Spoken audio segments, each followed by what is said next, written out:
Okay, part two of setting up this 3.7 gallon shrimp tank. So I've already added the substrate and my crystal piece. Now I'm just gonna finish adding all of my plants. I probably should have made a list of all the plants that I use. They're all pretty like low maintenance and easy plants for beginners. I might do that. I need to just make this a whole thing. Anyway, so this is where I left off. I'm adding some regular house plants that have already been growing in other aquariums.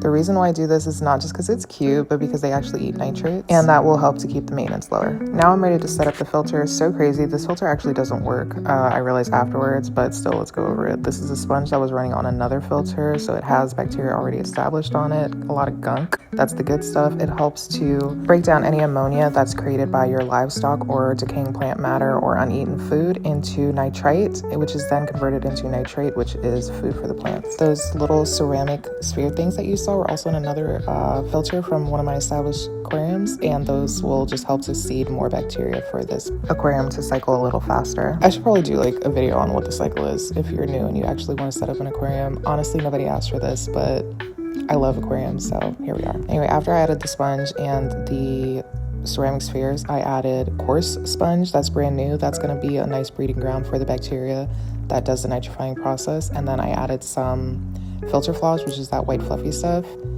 And that's just to clear up all this. You see how cloudy the water is from the substrate? It's just going to clear all that out, and I'll take it out tomorrow. And then I just filled it up, not all the way because like plants and stuff moved around when I was adding the water, so I'm just readjusting those. That's what I'm doing here, making sure everything's where it needs to be. And then I grabbed this little, what is this called?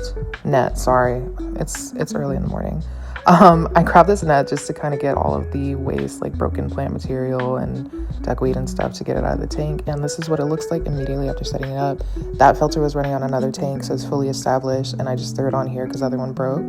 This is what it looks like now. I added these floating plants into, it's a shrimp tank. They like hanging out in those roots and stuff, and they also like eat up more nitrate. The more plants, the better. And this is what it looks like less than 24 hours later. That filter floss cleared up all that dust from the substrate, and it looks beautiful. I literally can't wait for the plants to grow in. So I'm gonna leave it to cycle for a couple of weeks, and now I just have to decide what kind of shrimp I'm gonna put in here. Anyway, thanks for watching. Bye.